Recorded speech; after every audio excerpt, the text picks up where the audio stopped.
नमस्ते दोस्तों। आज सुनिए बेटी का आखिरी दर्शन।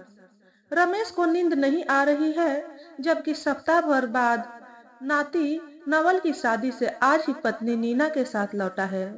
थके तन में बेचैन मन कसमसा रहा है। कभी इस करवट तो कभी उस, कभी बिजली विभाग को गाली देता तो कभी प्रशासन को मन ही मन कोसता। बिहार का छोटा सा गांव, यहाँ बिजली के तारों का जाल तो हर कमरे में दिखाई देता है, पर बेबस बल्ब लाचार से टकटकी लगाए जलने को आतुर निराश लटके रहते हैं। कभी बिजली आती भी है तो वैसा ही लगता है मानो अपना पूरा दम लगा दिया हो लालटेन को पिछाने यानी कि पछाड़ने में। इसलिए गांव में ज्यादातर लोग जिनके घर के छत पक्के होते हैं वे छत पर ही सोने की व्यवस्था कर लेते हैं। जगमगाते तारों के बीच खुले आसमान में रमेश पल पल काट रहा है। हालांकि बगल में सोई नीना को जगाने का मन भी हुआ, पर बढ़ाया हाथ यह सोचकर वापस खींच लिया कि सप्ताह भर शादी में दिन भर इधर उधर यह भी भागती ही रही है। फिर यहाँ आकर घर की पूरी साफ सफाई, उसे जगाना ठीक नहीं। दिमाग में तरह तरह के ख्याल आते रहे। नजर आकाश की ओर टिक गई। तारों की झिलमिलाहट से नजरें खींचती चली गई। एक तारा बहुत जाना पहचाना सा लगने लगा। उसकी झिलमिलाहट रग रग में समाने लगी। कहीं यह पारुल तो नहीं? हाँ, पारुल ही तो है। वही हंसी, वैसा ही तेज जो मेरी सारी थकान काफूर कर दे। देखो कैसे खिलखिलाती हुई पूछ रही है मुझसे, पापा भूल गए क्या मुझे? नहीं पहचाना? मैं हूँ आपकी पारुल, आपकी प्यारी बेटी पारुल।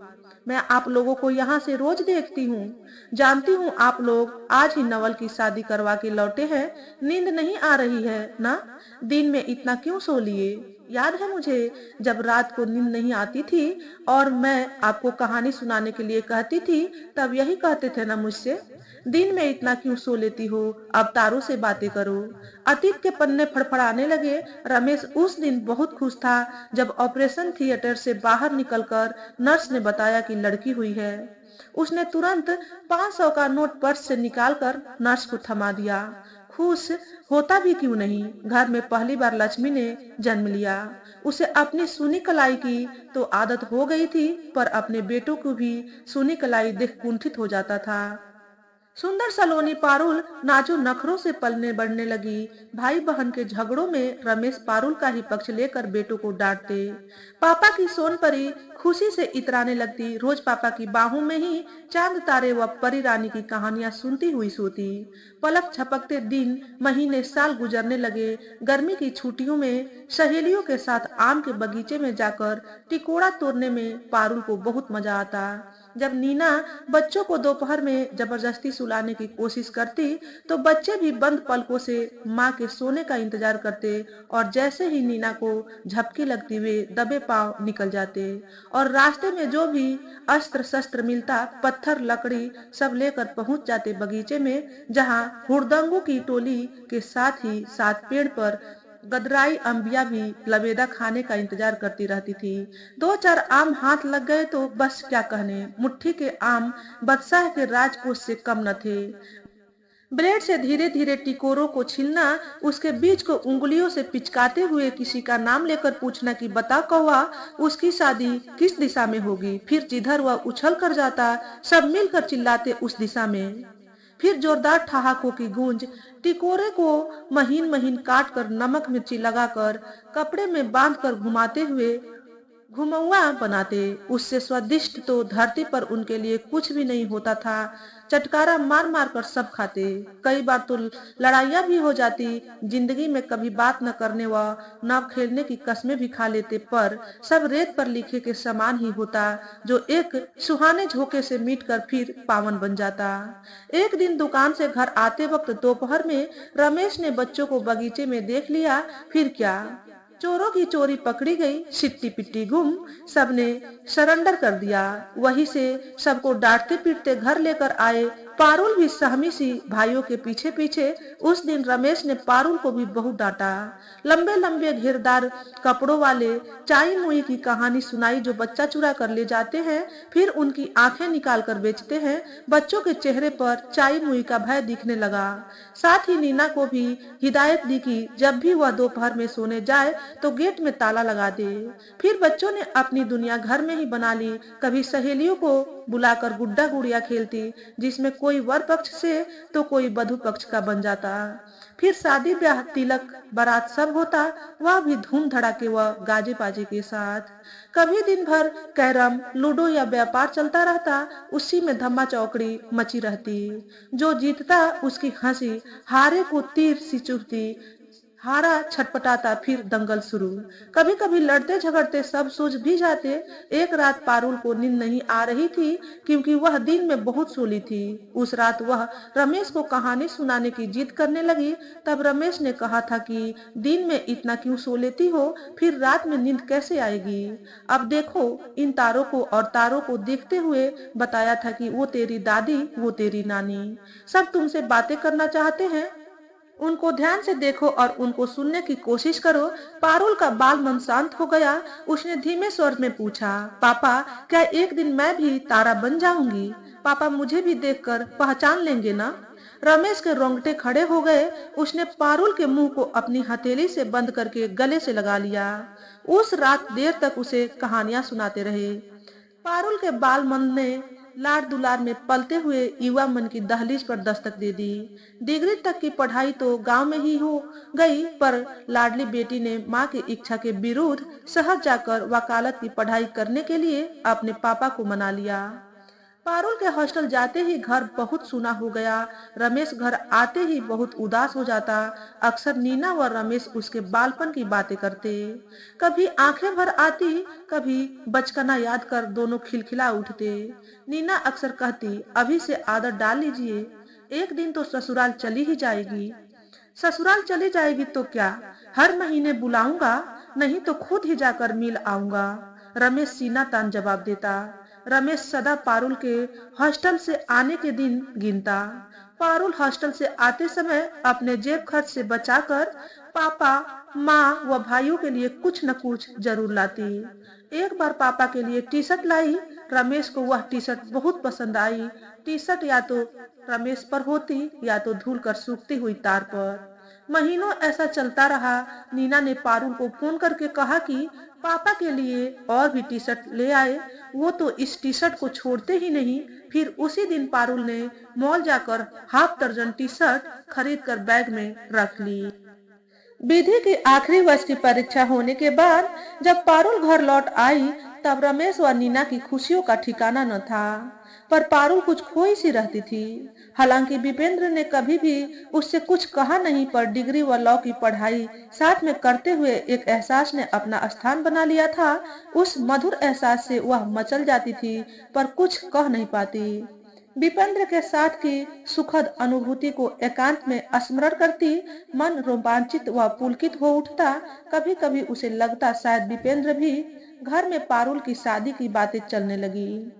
शादी के नाम से उसका चेहरा उतर जाता। वह वहां से उठकर चली जाती। चेहरा उतरना, उठकर चले जाना। रमेश का माथा ठनका। रात का खाना खाने के बाद जब नीना रसोई समेट रही थी और रमेश छत पर सबके सोने के लिए बिस्तर व मच्छरदानी लगा रहे थे, तब पारुल सुराही व गिलास लेकर छत पर चढ़ी और उसे किनारे रखकर अपने पापा की मदद करने लगी। रमेश ने पारुल की शांत नजरों को फाड़ते हुए पूछा, क्या बात है? हम लोग जब भी तुम्हारी शादी की बातें करते हैं तब तुम्हारा चेहरा उतर जाता है। पारुल ने धीमे स्वर में कहा, पापा, अनजान के साथ बंधने से डर लगता है। क्या विपेंद्र के साथ संभव नहीं? विपेंद्र? वही क्या जो तुम्हारे साथ पढ़ता है, चौक पर के बाबू साहेब का बेटा? रमेश ने आश्चर्यचकित भाव से पारुल की ओर देखते हुए पूछा। पारुल ने हाँ कहते हुए नजरें नीची कर ली। कोई खास बात हुई क्या? दिमाग में कौंधते प्रश्न होठों से निकले। नहीं पापा, ऐसा कुछ नहीं। बस उसका साथ अच्छा लगता है। उसने कभी कुछ कहा भी नहीं, पर उसकी आंखें कहती हैं। नीना के कदमों की आहट से पारुल के शब्द ठिठक गए। पर विपेंद्र तो कैसे संभव है? पूरे गांव में रमेश के शब्द दिल दिमाग को झंझोड़ते हुए निकलने लगे।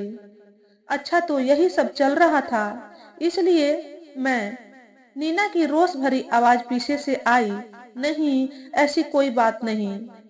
रमेश ने नीना को शांत कराते हुए मामले से अवगत कराया। उस रात देर तक बातें होती रहीं। नीना व रमेश दोनों ही पारुल को तरह तरह के तर्क देकर समझाते रहे। कभी प्रेम विवाह की असफलता, तो कभी समाज में अंतरजातीय विवाह होने वाली बदनामी। पारुल की नम आंखें तारों की टिमटिमाहट पर गड़ी रही। रिसाव होता रहा। तारों की टिमटिमाहट मध्यम होने लगी। उसने आंखों की नमी को सीने में उतार माँ पिता की मर्जी पर अपनी मुहर लगा दी। में कहीं ऐसा वैसा। एक दूर के रिश्तेदार ने अमित के बारे में बताया। शहर में घर, पिता अफसर, मोबाइल की बड़ी दुकान, खाता पिता सुसंपन्न परिवार, मिलनसार प्रवृत्ति और फिल्मी हीरो सा आकर्षक व्यक्तित्व। रमेश ऐसा रिश्ता सुन फूले नहीं समाया। बात आगे बढ़ने लगी। अफसर पिता ने कहा भी कि यदि पारुल कोर्ट जाना चाहे तो हमें खुशी ही होगी। धूम धड़ाके से प्यारी बेटी विदा हो गई। घर में उसकी कमी तो बहुत खलती, पर दुनिया की रीति के आगे राजा जनक भी हारे। महीने भर बाद अमित के साथ ही पारुल घर आई। ससुराल की बातें हंस हंस कर बताती। अमित के दिलफेक व्यवहार की गुदगुदी उसके चेहरे पर साफ झलक रही थी। बहुत खुश लगी। माँ पिता का मन तृप्त हुआ। अमित के मुख से भी पारुल के समान ही मम्मी पापा शब्द सुनकर रमेश व नीना प्रसन्नचित हुए। अमित ने कहा कि अब वह ही हमेशा इसी तरह बीच बीच में पारुल को लेकर खुद आएगा और चंद रोज खुशियों के साथ गुजारेगा। ऐसा एक दो बार ही हो पाया कि रमेश के नाना बनने की खुशखबरी आ गई। सास भी ससुर के साथ उनकी नौकरी पर कभी कभी शहर चली जाती। घर का पूरा दामोदार पारुल के कंधे पर आ गया।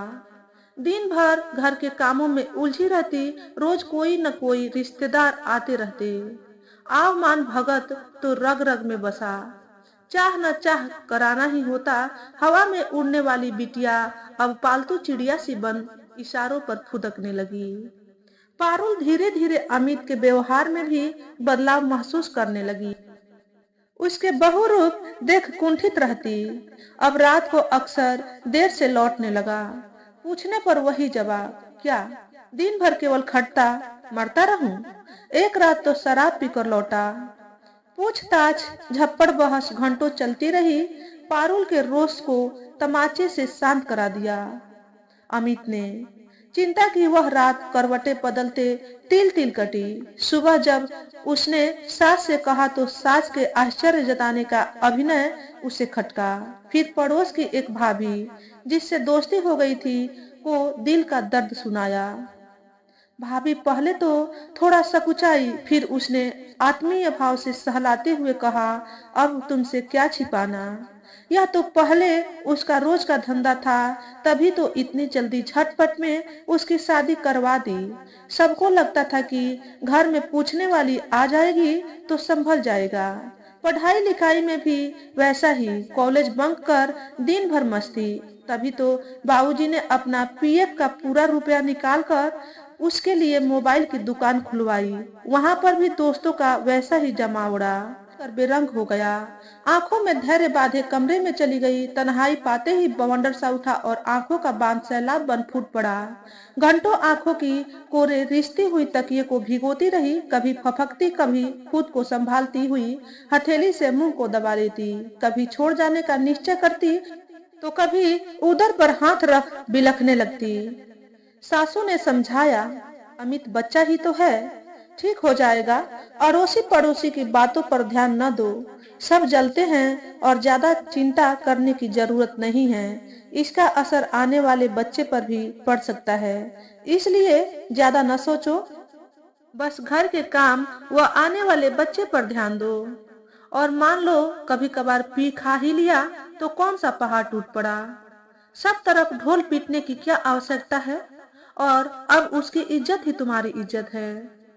धीरे धीरे मन को मनाने लगी, हाँ, उसकी इज्जत ही मेरी इज्जत है। अपने माता पिता को भी कुछ नहीं बताया। फोन से बातें भी कम ही करती। दिन भर काम में व्यस्त रहती। थकी मांदी रात को अमित की राह तकती रहती। कभी ठीक ठाक लौटता तो कभी नशे में। अब उसकी दिल फेंक बातें चुभने लगी, जिन्हें बर्दाश्त करने के सिवा उसके पास कोई दूसरा रास्ता भी नहीं था।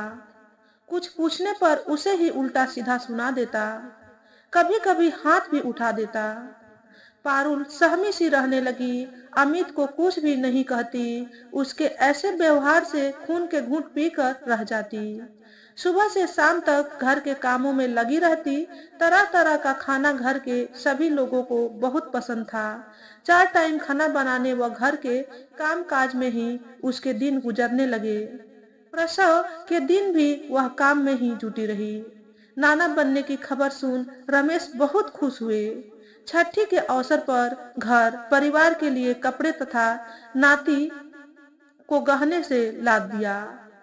पारुल की सुखी थकी काया देखकर कई बार रमेश व नीना ने पूछा, तुम खुश हो न बेटा? और पारुल हर बार मुस्कुराकर हाँ कहते हुए सिर हिलाती हुई बातों को समेट देती। पहला बच्चा मायका जाने का मुहूर्त भी साल भर बाद का निकला। गोद में दूध पीता बच्चा वह कोख लवेरा भर गया। 1.5 साल बाद पारुल बेटा व बेटी दोनों को साथ लेकर मायके गई। घर खुशियों से झूम उठा। नाना नानी नाती नातिन में अपने बच्चों की झलक देख उनके नटखटपन की बातें करते। आस पड़ोस मित्र मंडली सब पारुल से मिलने आते रहते। कभी कभी विपेंद्र से भी मुलाकात होती और आंखों से काश छलक उठता, पर किसी ने उसे शब्दों में नहीं गढ़ा। दिल धड़कता रहता और बस औपचारिक बातें, पर ये चंद लम्हे खुशनुमा होते। दोनों स्कूल कॉलेज की बातें कर खिलखिला उठते। तुम्हें तो सभी बातें अक्षरशः याद है? पारुल ने उसी अल्हड़ता से विपेंद्र को देखते हुए कहा। विपेंद्र ने भी शरारती नजरों से देखते हुए कहा, मैंने तो तुम्हें कॉलेज के विदाई समारोह वाले दिन ही कहा था, जब तुमने मुझे अपनी डायरी लिखने को दी थी और मुझसे पूछा था कि सभी डायरी लिखवा रहे हैं, तुम क्यों नहीं लिखवाते? क्या तुम हम लोगों को याद नहीं रखना चाहते? याद है, मैंने कहा था। हाँ हाँ, याद है। तुमने कहा था कि हम लोगों को याद करने के लिए तुम्हारा दिमाग ही काफी है। पारुल ने विपेंद्र की बात को बीच से ही काट दिया। फिर तुम कैसे चिढ़ गई थी, याद है? कैसे याद नहीं रहेगा? इसका मतलब क्या था कि हम लोग डायरी लिखवा रहे हैं तो हमारे पास दिमाग नहीं है? मैंने तो ऐसा नहीं कहा। आंखों में पुरानी शरारत छलकी।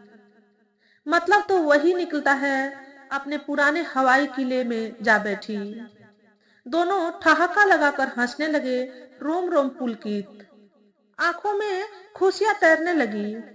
उसने विपेंद्र से पूछा, बताओ विपेंद्र, तुम जीवन में सबसे अधिक खुश कब हुए? खुश का पता नहीं, बस दुखित होना याद है। सपाट स्वर में सपाट जवाब, कब? पारुल की वही चहचहाती आवाज। तुम्हारी विदाई वाले दिन विपेंद्र के स्वर शांत हो गए। टिमटिमाती चांदनी रात को राहु ने ग्रस लिया। मजाक कर रहा हूँ यार। विपेंद्र बात बदलकर उसे सामान्य करने की कोशिश करने लगा। विपेंद्र ने उसे घर के साथ साथ कोर्ट ज्वाइन करने की भी सलाह दी, पर पारुल हकीकत की धरातल पर आ गई। हो गया, अब तुम ही अच्छे व नामी वकील बनो, इसी से मैं खुश हो जाऊंगी। अच्छा चलता हूँ, तुम्हारा बहुत समय खाया। कहते हुए विपेंद्र उठा। उसे जाते हुए नजर भर देखती रही। जवाब देना चाहती थी कि तुमने समय खाया नहीं विपेंद्र, मैंने वही समय जिया, बस वही। पर सारे शब्द हकीकत की धूप पाते ही ओस के समान काफूर हो गए। पारुल में अब वह चंचलता नहीं रही थी। सभी उम्मीदों व आकांक्षाओं से परे शांत रहने लगी। नीना ने कई बार पूछा, इतना शांत उदास क्यों रहती हो बेटा? उसने कुछ भी नहीं बताया। सब ठीक है माँ, कहकर माँ को शांत करा देती, पर माँ के बेचैन मन को शांत करना आसान नहीं। अमित जब पारुल को लेने गांव आया तो नीना ने उससे भी पूछा, पर उसने सीधे कह दिया, मुझसे क्यों पूछती हैं मम्मी जी, अपनी बेटी से ही पूछ लीजिए। कभी हम लोगों ने किसी चीज की कमी की हो तो कहिए। दिन भर जैसे चाहती है वैसे ही रहती है, मन किया तो काम किए, नहीं तो मन मर्जी। माँ को ही तो दिन भर लगे देखता हूँ। नीना निरंतर अमित को देखती रह गई। कहे भी तो क्या, चंद शब्द निकले, थोड़ा खाने पीने का ध्यान रखिए, बहुत दुबली हो लग रही है।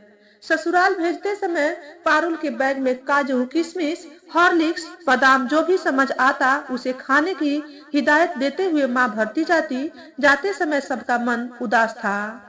साल में 2-4 दिन उसके रहने से घर गुलजार हो उठता। बच्चों का तुतलाना नाना नानी को भी तुतला बना देता। पारुल उस बार वापस ससुराल नहीं जाना चाहती थी, पर अमित ने बताया कि माँ को काम में बहुत दिक्कतें हो रही हैं, इस कारण वह पारुल को ज्यादा दिन नहीं छोड़ सकता।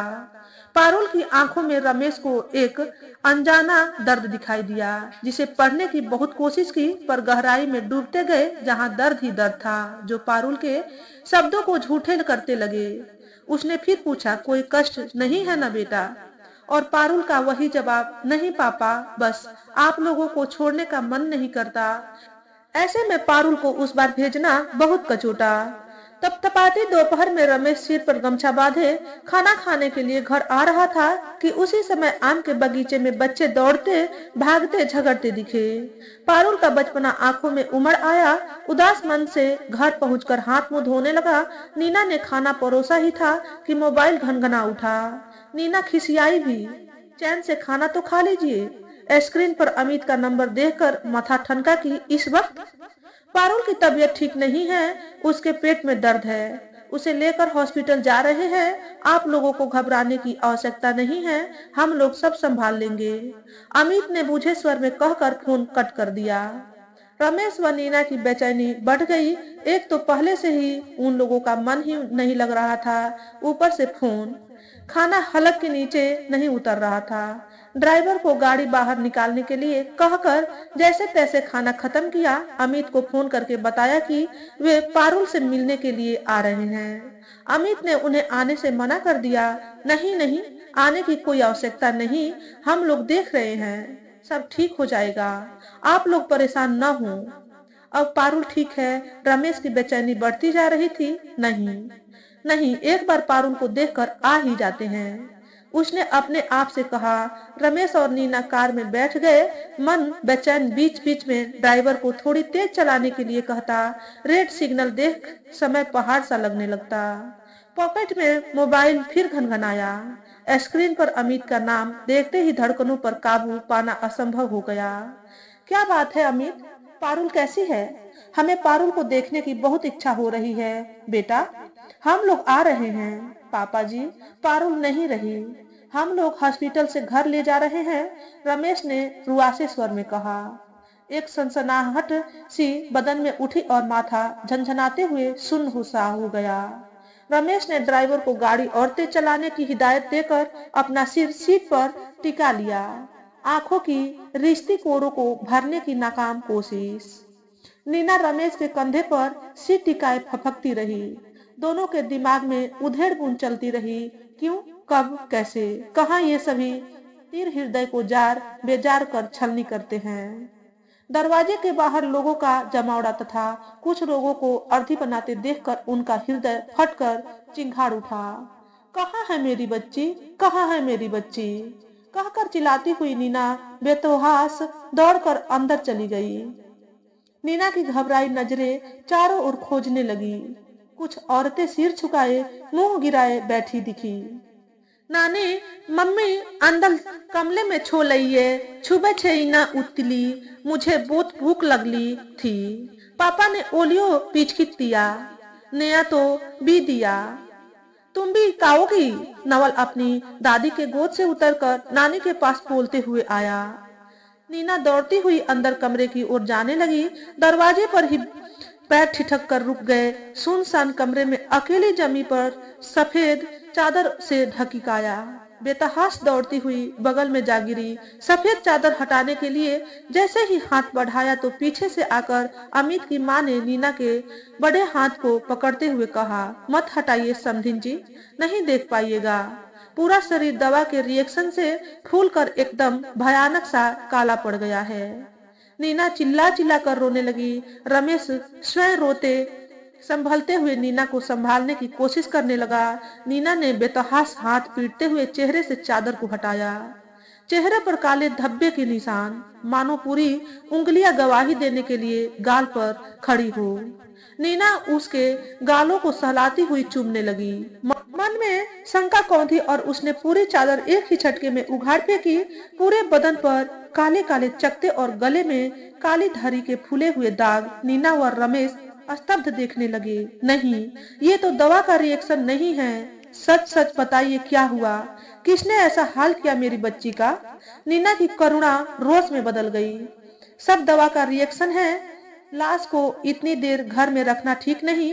बाहर सब तैयारी हो गई है, अब देर नहीं करनी चाहिए, अमित के पिता गजाधर बाबू ने कहा।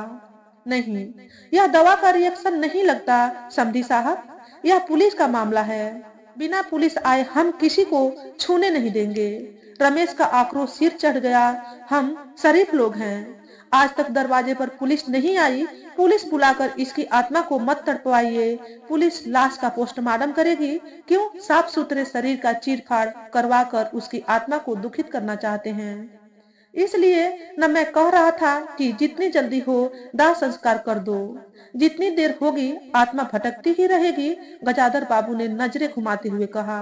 नहीं, अब तो पुलिस आएगी ही। मैं भी उसे छोड़ूंगा नहीं जिसने मेरी बच्ची का ऐसी हालत की है, रमेश निश्चयात्मक स्वर में कहते हुए बाहर निकल गया। नेहा और नवल का ध्यान आते ही नीना की सहमी नजरें दौड़ने लगी। नवल को अपने पास ही पीछे खड़ा देखा।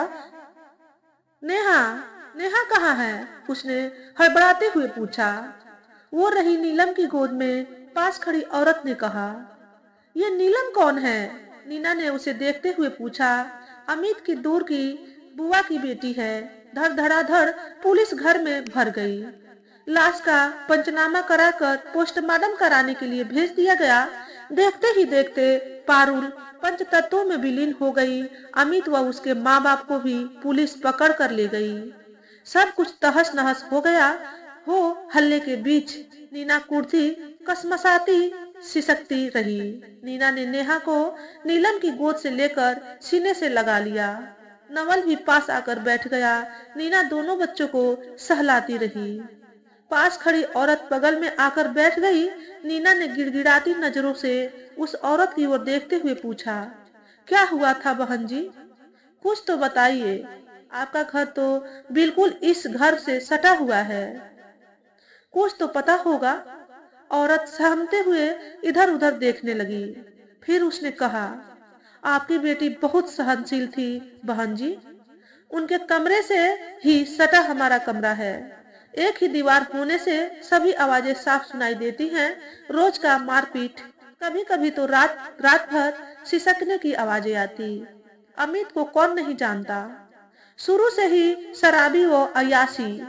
फंस गई बेचारी इस अय्यास के चक्कर में। नीना स्तब्ध सुनती रही। काटो तो खून नहीं। कल तो 8-9 बजे से ही लड़ने की आवाजें आ रही थी। पारुल चीख चीख कर पूछ रही थी कि जब तुम्हारा संबंध पहले से ही नीलम के साथ था तो तुमने मुझसे शादी ही क्यों की। मैं आज सबको बता दूंगी कि तुम और नीलम मेरे ही कमरे में भाई बहन के रिश्ते की आड़ में क्या गुल खिला रहे हो।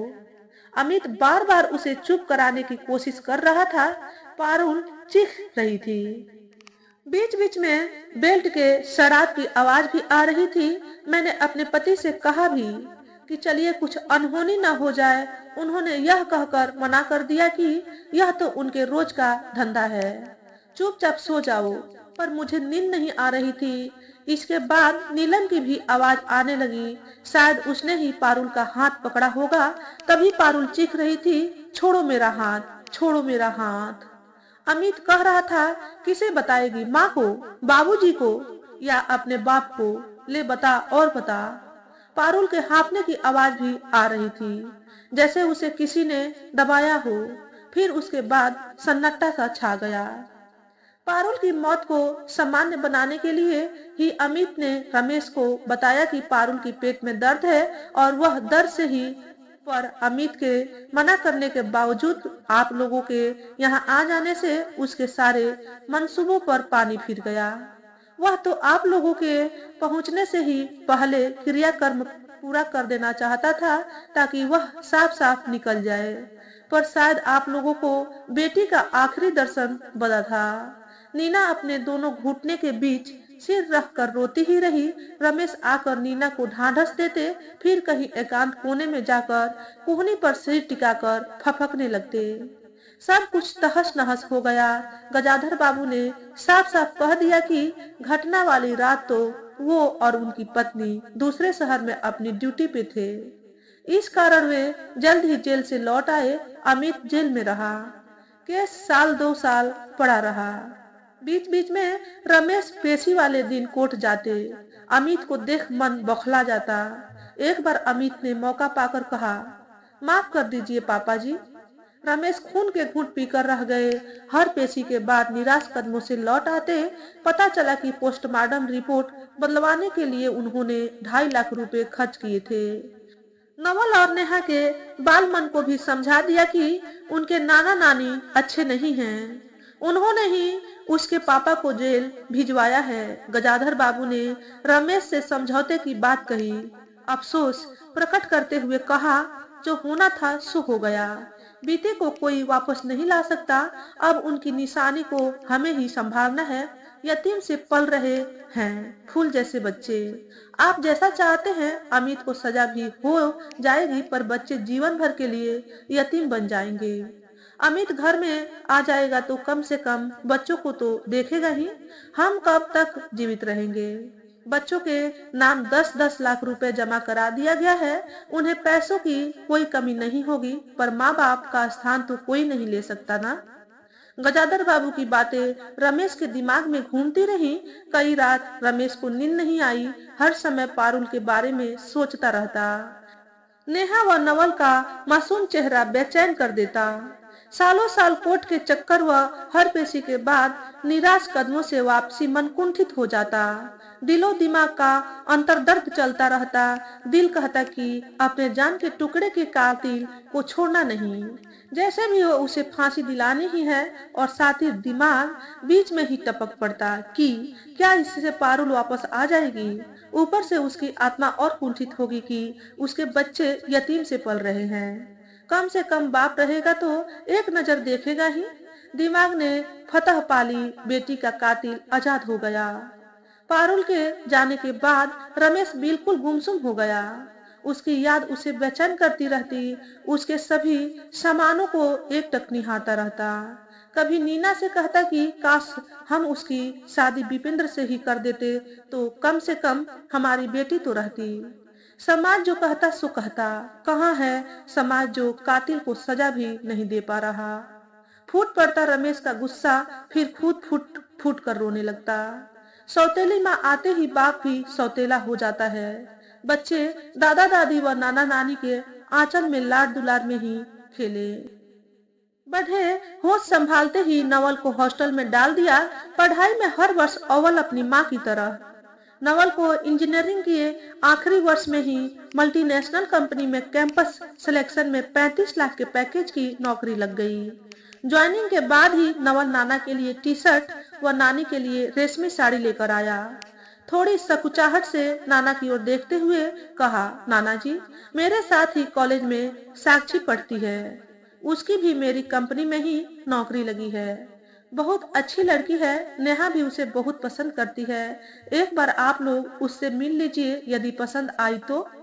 यदि तुम्हें और नेहा को पसंद है तो अच्छी ही होगी बेटा, हम जरूर मिलेंगे।